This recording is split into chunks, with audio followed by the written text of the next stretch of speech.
yang bernama Pur. Kamu, tambah. Ikut saya kantor polisi. Ayo, bangun. Bangun.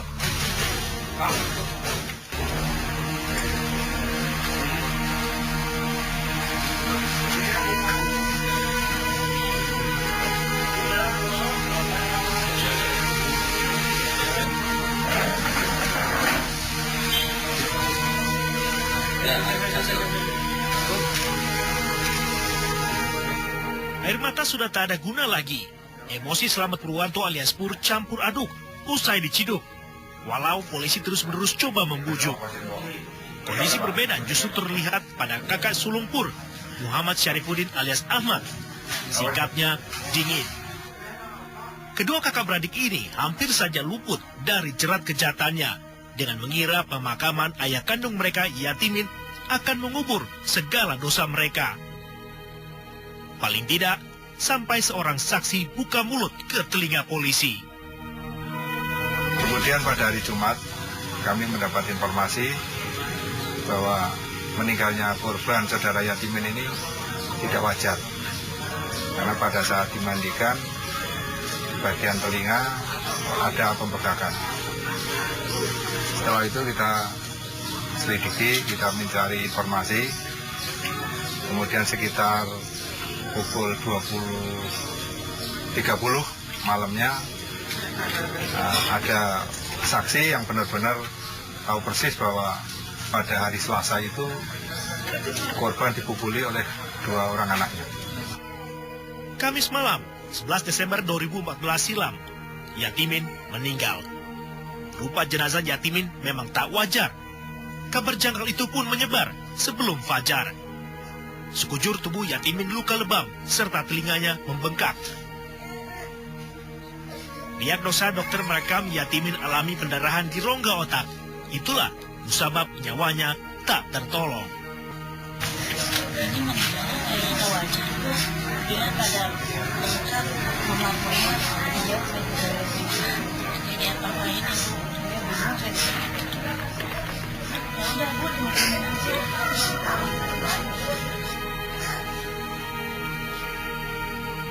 Setelah dilakukan bongkar kubur, kemudian jenazah kita bawa ke Rumah Sakit Margono Purwokerto.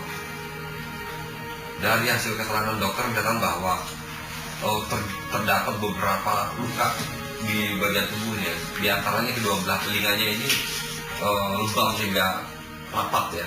Dia bengkak di telinga kanan dan kiri, lebam di mata, dan ada beberapa bagian tubuhnya yang membiru akibat pukulan-pukulan dan Bukti tak bisa berdusta. Tidak seperti Ahmad dan Pur yang lihai bersandiwara agar luput dari jerat hukum. Perkaranya sepele, gara-gara cekcok soal sebungkus rokok dan tunggakan cicilan sepeda motor. Ahmad dan Pur mengeroyok Yatimin sampai terkapar. Jadi bersamaan. Jadi pada saat kakaknya ngubul, adiknya megangi. Begitu sebaliknya. Jadi bapaknya ini dikeroyok. Iya. Ada perlawanan dari bapaknya? Ada perlawanan. Karena bapaknya juga sempat menggigit tersangka Slamet Purwanto, digigit lehernya. Kemudian si Ahmad juga punggungnya juga digigit sama bapak. Digigit? Iya. Ada bekas luka di sini? Ada. Alat yang digunakan yaitu ada sapu lidi, ada kain yang sudah diputar-putar, yang dililit, ya, dipukulkan bagian telinga kiri kanan. Jarak dekat atau jarak dekat? Jarak dekat. Bapaknya sempat dorong kepada tersangka satu, saudara Ahmad. Kemudian tersangka satu juga ada luka di pipi. Sempat bengkak pada saat itu kita amankan, juga pipi itu masih kelihatan biru. Hasil lengkap otopsi bahwa korban meninggal karena ada pendarahan di rongga otak. Bangun. Jangan tidur mulu. Apa sih Pak? Ibu lagi sakit Pak. Kok Bapak nggak percaya amat sih Pak? Sakit, dasar malas ya. Amat sih, belum sakit. Malas kamu, bukannya kamu mau kerja. Dasar pemalas kamu, dasar.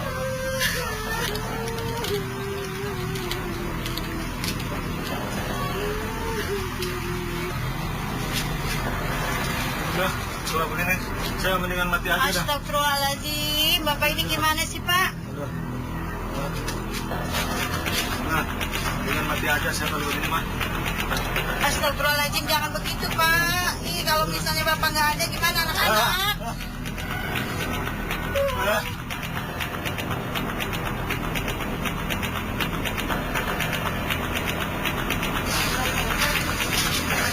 Astagfirullah, Pak. Apa-apaan sih ini?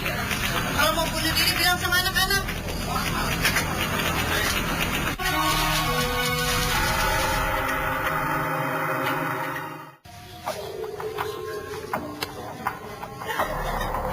Bangun.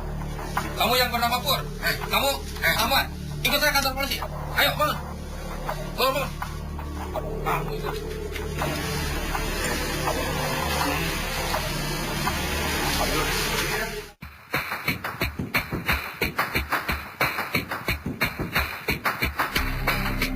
Suasana desa Pakuran, Kecamatan Seruweng, Kebumen, Jawa Tengah begitu asri dan tenang.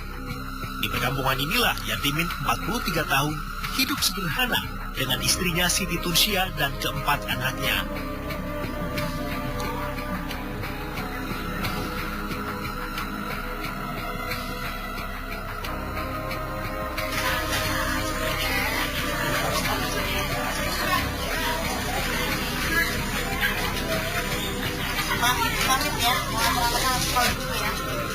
Yatimin mencari nafkah dengan bekerja sebagai buruh serabutan untuk menyekolahkan anaknya. Namun, lantaran tidak cukup, Siti dan dua anaknya, Ahmad dan Pur, ikut membantu ekonomi keluarga. Mengikuti jejak ayahnya, Ahmad, si sulung, bekerja serabutan pula.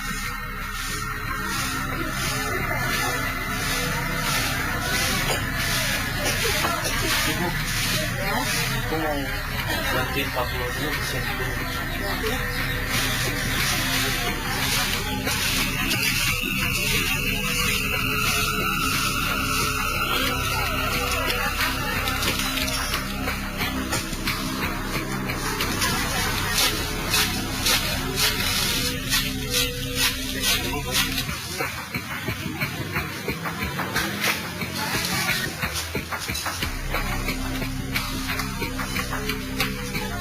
Mat, besok tolong ibu beresin kayu bakar ya di rumah.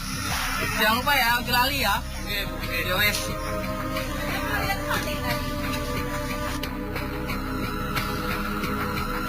Sementara Siti dan Pur, anaknya yang kedua, bekerja sebagai buruh harian di pabrik genteng.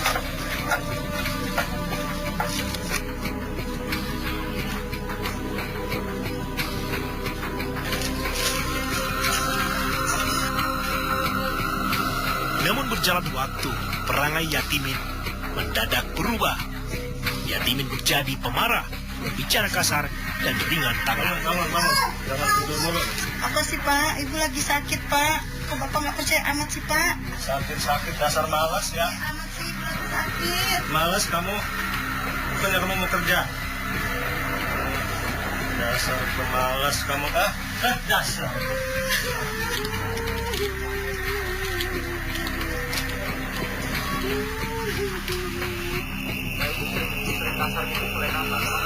Semenjak habis lebaran.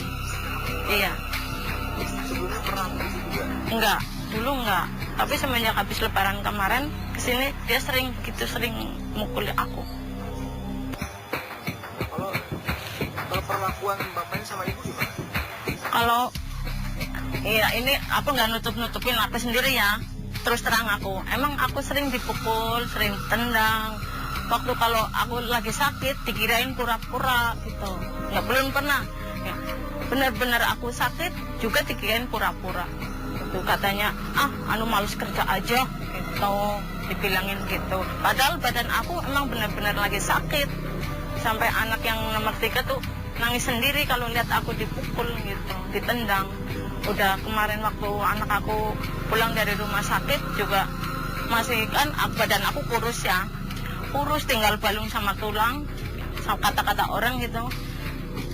Masih di itu juga ditendang sininya. Iya benar, aku nggak nutupin, benar-benar. Ibarat mimpi buruk di tengah hari, sikap Yatimin tak juga membaik. Memang suka banting-bantingkan sendiri, badannya dibanting-bantingkan sendiri. Kalau aku lagi masak ya, kadang ini pagi-pagi udah kadang-kadang kan kesiangan gitu ya.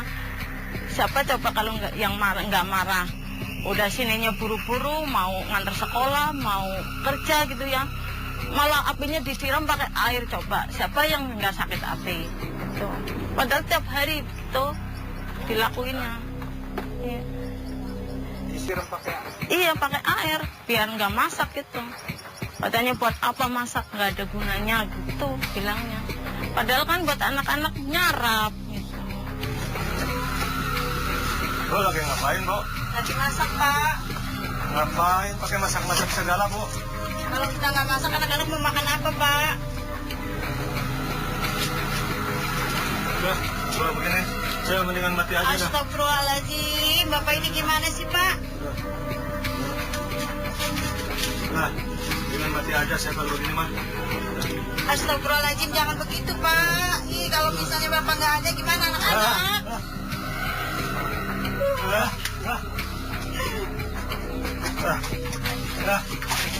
Bapak ini gimana sih, Pak? Orang sudah susah payah nyalain api, malah dimatiin.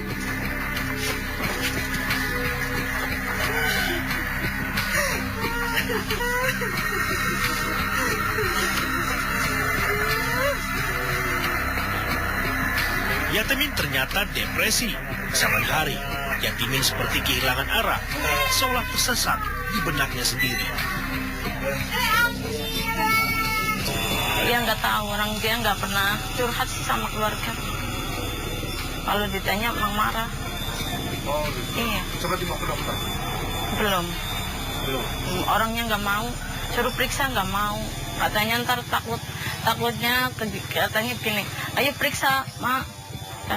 Periksa ntar jadi tahu penyakitnya gitu. Kalau aku suruh periksa gitu jawabnya. Akhir sebelum 2 bulan kematian itu memang kayak orang linglung gitu, orang bingung, ditanya kadang nggak nyaut, kadang ngomong sendiri ya.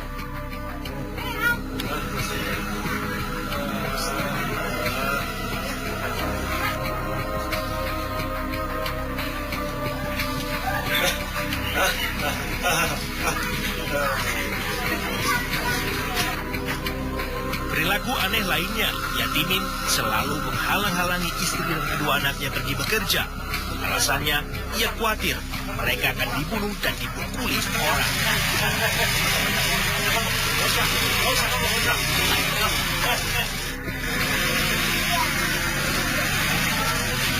Mau kemana lagi nih? Mau kemana lagi? Ya? Ya. Nggak usah. Bisa kerja. Coba turun aja, Bu. Nggak usah kerja, Bu. Bu. Tarik ke dia. Turun, nggak usah kerja, Bu. Ngapain sih, Pak? Nggak usah kerja. Udah ngapain saya di rumah juga saya mau kerja.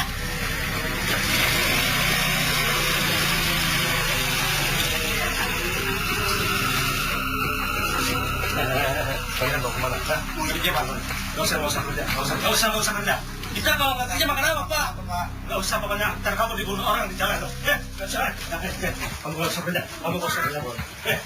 Kalau kamu dibunuh orang,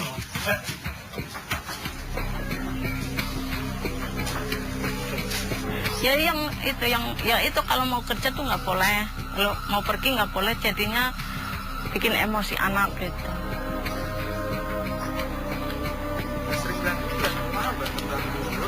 Ya berantem mulut biasa, pukul-pukulan pakai tangan gini aja. Pukul ke sini kadang gitu biar pergi dari ini. Kalau mau berangkat kan motornya dipegangin depannya tuh nggak boleh terus gitu. Kan kadang dijorokin biar minggir dulu, terus dikejar lagi, ditarik motornya dari belakang kan jatuh semua. Dan ntar kalau seandainya aku nggak cari makan gimana, siapa yang mau ngasih makan? Ya emang aku sempat bilang gitu. Oh iya ya gitu. Kalau malam memang aku ya kan kadang aku omongin, Mak, kalau aku mau kerja, anak-anak mau kerja, anak-anak mau sekolah biarin pergi, nggak nggak usah alang-alangi. Iya, gitu. Tapi kalau pagi tetap ngalang-alangin tiap hari. Hingga sampai puncaknya suatu malam Siti memergoki Yatimin hendak bunuh diri. Astagfirullah Pak, apa-apaan sih ini? Kalau mau bunuh diri bilang sama anak-anak. Pertama-tama dia emang mau bunuh diri, Pak. Dia udah ngambil tali tambang, katanya aku mau bunuh diri aja. Emang kenapa? Nggak tahu.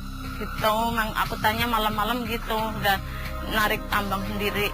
Terus aku gini tanya, ya ntar kalau kamu mau bunuh diri, aku panggil anak-anaknya biar tahu gitu.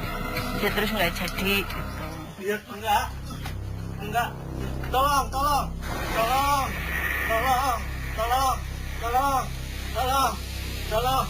Astagfirullahaladzim, Pak, jangan begitu, Pak. Kasihan orang tua, anak kamu ya. Dia nggak aku terus.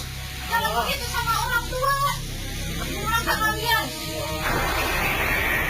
Maka begitu, sekarang jadi kamu. Gak boleh begitu sama orang tua, anak kamu. Kamu sini sama orang tua. Udah, kasihan orang tua.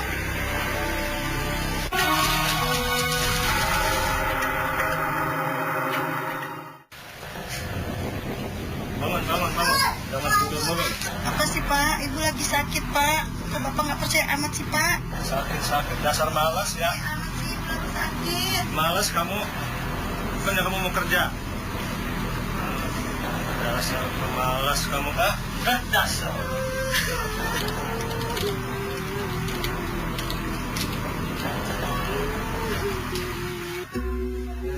Beban ekonomi yang membengkak, itulah dugaan kuat pemicu Yatimin mulai kehilangan akal. Sembari pekerjaan makin sulit, tuntutan kebutuhan terus saja mencekik. Pertengkaran bahkan kontak fisik pun kerap terjadi. Namun selalu ditutup-tutupi Yatimin. Pertama pernah besar sininya ya, itu kenapa telinganya jatuh, yuk gitu. Kalau ditanya lagi kenapa itu bengkak jatuh, orang emang sedianya sering banting-bantingkan badan sih, aku ya kan taunya oh benar aja orang sering dibanting-bantingkan gitu. Jadi kalau pukul-pukulan aku nggak, sama sekali aku nggak tahu. Banting-bantingin aja. Iya, nggak tahu apa-apa ya dibantingin sendiri gitu. Iya, kadang-kadang palanya digini-giniin sendiri gitu. Iya, ke tembok sama sendirinya. Sampai berdarah enggak? Enggak. Jadi kalau keterangan dari beberapa sih bahwa memang sering ya dulu waktu menginginkan untuk dia pengen sepeda motor gitu. Kedua anak ini memaksa ke orang tuanya untuk beli itu. Padahal kehidupan di rumah tangga itu bukan rumah tangga yang berkecukupan.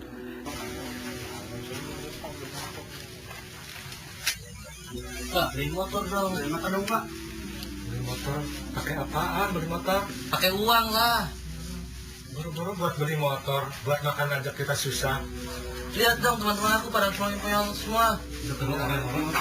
Orang punya, kalau kita kan orang susah. Makanya nyari Pak. Nyari kemana?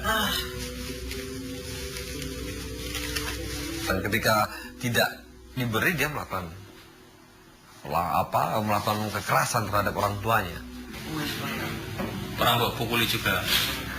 Pertama nih gue sama pukuli sebabnya apa? Ya masalah juga Pak. Boleh. Masalahnya aku punya keinginan kendaraan. Udah saya beliin, lalu dia marah-marah. Dia bilang kamu jangan masuk acara mana terus. Ya aku siap lah kalau masuk, aku siap. Gue sih jalur, tapi ya motor itu kamu sih jalur itu berarti jalur. Aku kalau dia, aku siap lah kalau masuk. Iya. Ya weh. Tapi pada saat giliran mau nyaur, gue dorong duit bapakmu yang stres, ya kan? Awalnya diandalkan, setelah depresi, Yatimin justru menjadi beban yang mengganjal. Pekerjaannya hanya meracau setiap hari di teras rumah selama berjam-jam, serta rokok berantai tak henti dihisapnya.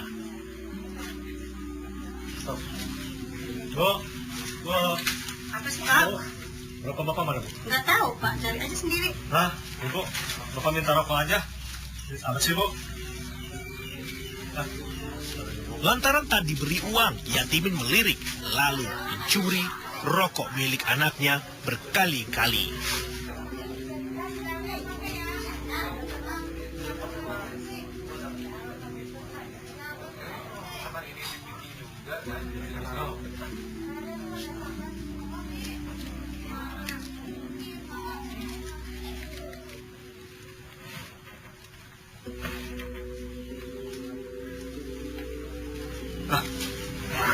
Rokok aku kemana?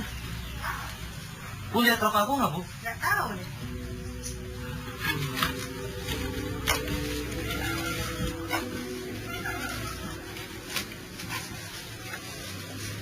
Coba aja dirubutin. Udah ya, Ibu mau nganter adik-adik sekolah Iya, dulu. Bu.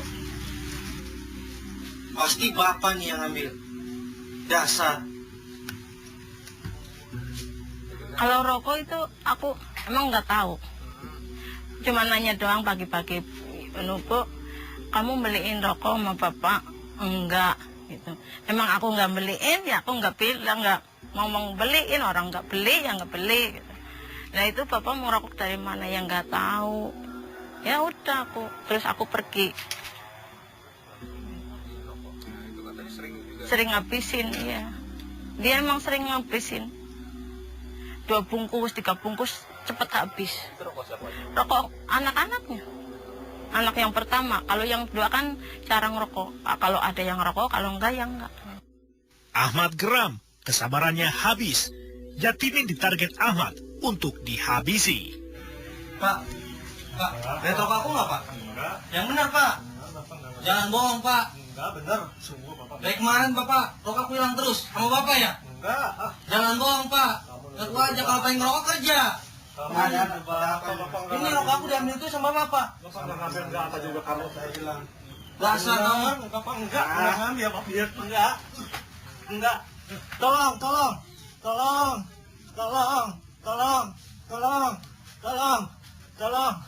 Jam 6:30 pagi hari Selasa itu kan ribut ramai gitu, tolong saya datang ke rumah sini.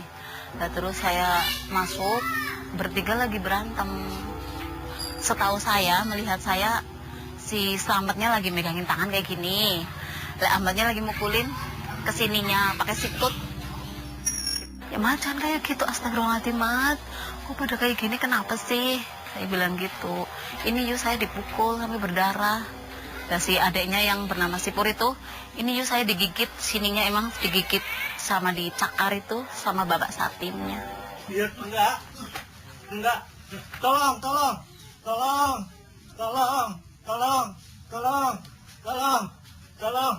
Astagfirullahaladzim, Pak. Jangan begitu, Pak. Kasihan orang tua, durhaka kamu ya. Dia ngambil rokok aku terus. Jangan begitu sama orang tua. Durhaka kalian. Orang tua juga. Gak boleh gitu. Sekarang janji kamu. Gak boleh begitu sama orang tua. Durhaka kamu jadi anak dari kecil. Gimana sih ini? Sama orang tua. Udah. Diam kamu. Kasihan orang tua kamu. Laknatnya, sesaat Siti Aminatun melangkah keluar rumah, kedua anak durhaka itu justru semakin membabi buta menghajar Yatimin yang tak berdaya.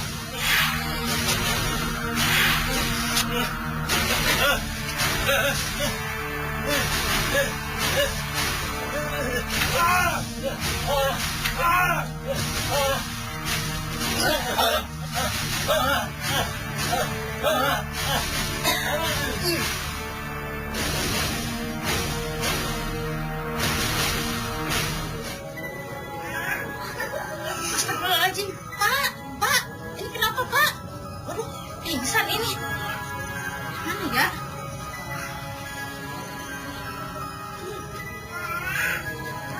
Halo, Bu Bidan, Mas Yatimin ini pingsan di luar kota. Ya, saya tunggu. Ya.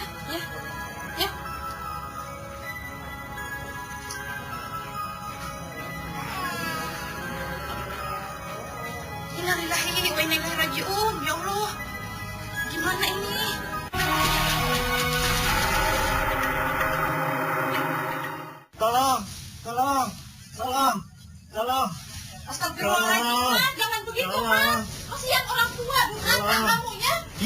apa aku terus? Jangan begitu sama orang tua. Durhaka kalian. Gak boleh gitu. Sekarang janji kamu. Gak boleh begitu sama orang tua. Durhaka kamu jadi anak. Gimana sih ini? Sama orang tua. Udah. Diam kamu. Kasihan orang tua kamu.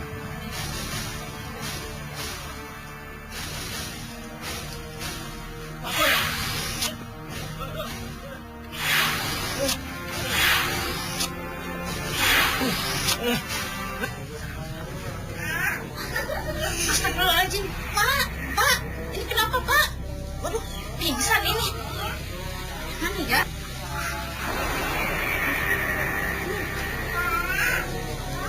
Halo, Bu Bidan, Pak Satimin ini pingsan di luar kota.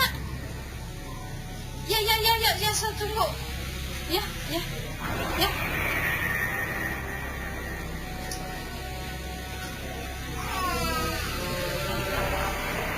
Innalillahi wa inna ilaihi raji'un. Ya Allah, gimana ini? Karena saya tidak di tempat, saya cuma nitip pesan kepada saudari Atun, memberitahukan kepada pihak keluarga itu suruh merujuk ke rumah sakit, karena pada saat itu memang dari pihak keluarga tidak ada inisiatif untuk memanggil tenaga medis. Ya Allah Pak, ini kenapa Pak?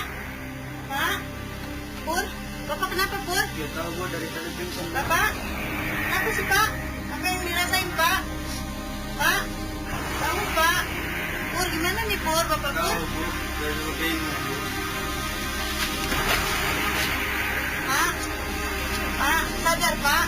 Itu, tapi ternyata sampai pagi itu korban belum dibawa ke rumah sakit. Dan paginya saya telepon lagi ke saudari Atun, ternyata belum ada tindakan suatu apapun, karena justru malah dari pihak keluarganya itu tetap melakukan aktivitas seperti biasa, yang bekerja, tidak ada istilahnya gimana ya, nggak ada bahwa bapaknya itu lagi sakit gitu, nggak ada kesan ke situ.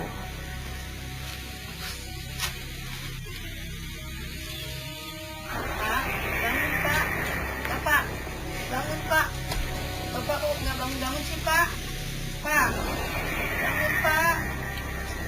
Bapak bangun apa Pak? Assalamualaikum. Waalaikumsalam. Ya. Ini kenapa Bu Bapak? Nggak tahu nih. Udah dari kemarin. Oh, udah lama ya. Coba diperiksa ya. Ini dari tadinya udah lemah Bu. Ini dibawa aja ke rumah sakit. Oh iya, nggak apa-apa. Bangun Pak. Oh ini dari tadinya udah lemah Bu. Ya, hati-hati ya. Kita bawa aja langsung ke rumah sakit.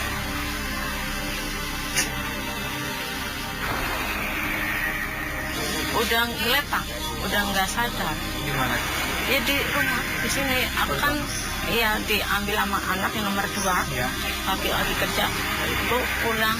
Ada apanya, adanya belum pulang, entah nunggu adek gitu kan. Aku terus sekarang aja, ntar adek aku yang ambil. Emang karena ada apa? Ayo, bapaknya pingsan gitu. Terus aku pulang emang dia sendirian di rumah udah. Ya sekarang sama siapa? Sendiri. Terus aku pulang emang iya udah nggak sadar. Terus aku pijetin sininya, kasih minyak angin, kasih biar gimana gitu, biar sadar itu. Langsung muntah, ayahnya muntah air sama makanan. Iya. Ternyata setelah saya datang ke situ, saya melihat kondisi Pak Satimin itu sudah terbaring di lantai dengan beralaskan tikar tanpa bed. Akhirnya saya memeriksa kondisi fisiknya, ternyata terlihat memar di kedua telinganya, itu sampai lubang telinganya itu tidak terlihat, kayak semacam cangkang keong itu.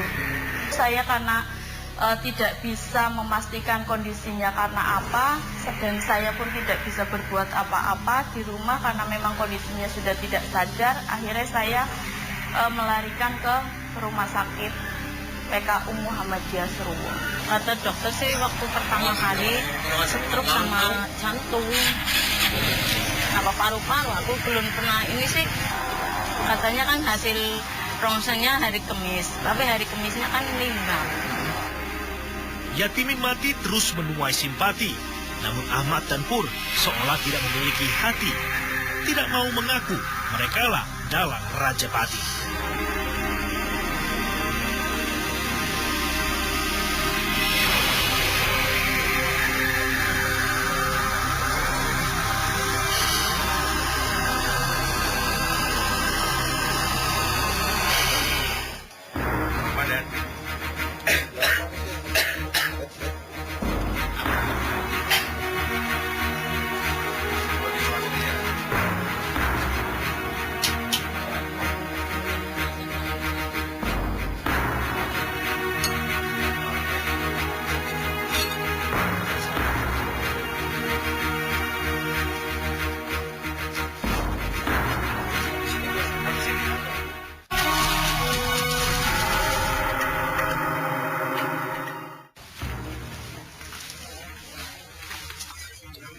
Pak, ini kenapa Pak?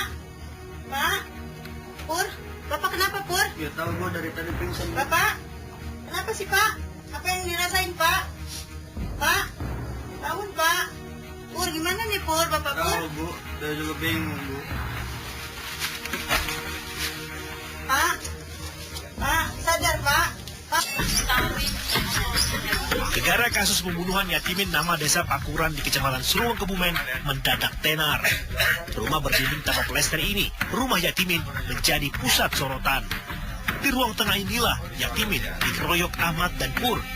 Yatimin terkapar, pingsan. Di kamar inilah Yatimin ditinggal meregang nyawa. Warga sekitar bersaksi, Yatimin memang kerap bertengkar dengan Ahmad dan Pur.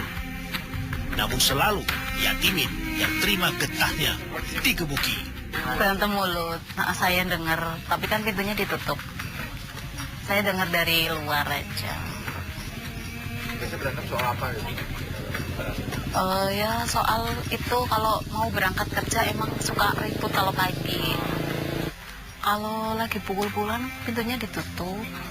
Terus saya di rumah kadang saya kesini datengin, ngomongin. Terus saya ngomongin balik lagi berantem lagi. Gitu. Ngomongin apa? Jangan kayak gitu, nggak boleh gitu. Ke siapa? Ke bertiga. Banyak sekali warga yang menginginkan untuk diproses secara hukum. Memang dia sering sekali untuk menganiaya orang tua, yang sering ribut, cekcok dengan keluarga tersebut gitu loh. Tapi dari orang tuanya pun dia menutup-nutupi. Nggak ada apa-apa, anak saya nggak nakal kok. Ahmad yang nggak nakal, si Pur juga nggak nakal kayak gitu. Tapi jangan sampai dilaporkan ke polisi kayak gitu. Bapaknya bilang seperti itu. Kayak gitu. Iya, malah nutup-nutupi kayak gitu loh. Warga tidak bisa mengerti sikap Yatimin. Bisa jadi bermaksud menutup aib, tapi nyawanya lah yang menjadi bayarannya. Karena ini adalah kekerasan yang terjadi dalam lingkup keluarga. Jadi di sini kami kenakan Undang-Undang KDRT pasal 44 ayat 3 nomor 23 tahun 2004 ya. Tentang penghapusan kekerasan dalam rumah tangga. Kemudian kita kenakan juga pasal 170, artinya kekerasan yang dilakukan secara bersama-sama. Ini kan dilakukan bersama-sama antara kakak beradik ini terhadap orang tuanya. Kami kenakan pasal juga 170 KUHP. Ancaman hukumannya 9 tahun ya. Ancaman hukuman 9 tahun penjara, apakah setimpal dengan nyawa Yatimin? Pastinya nilai nyawa Yatimin jauh lebih bernilai dari sebatang atau sebungkus rokok belaka.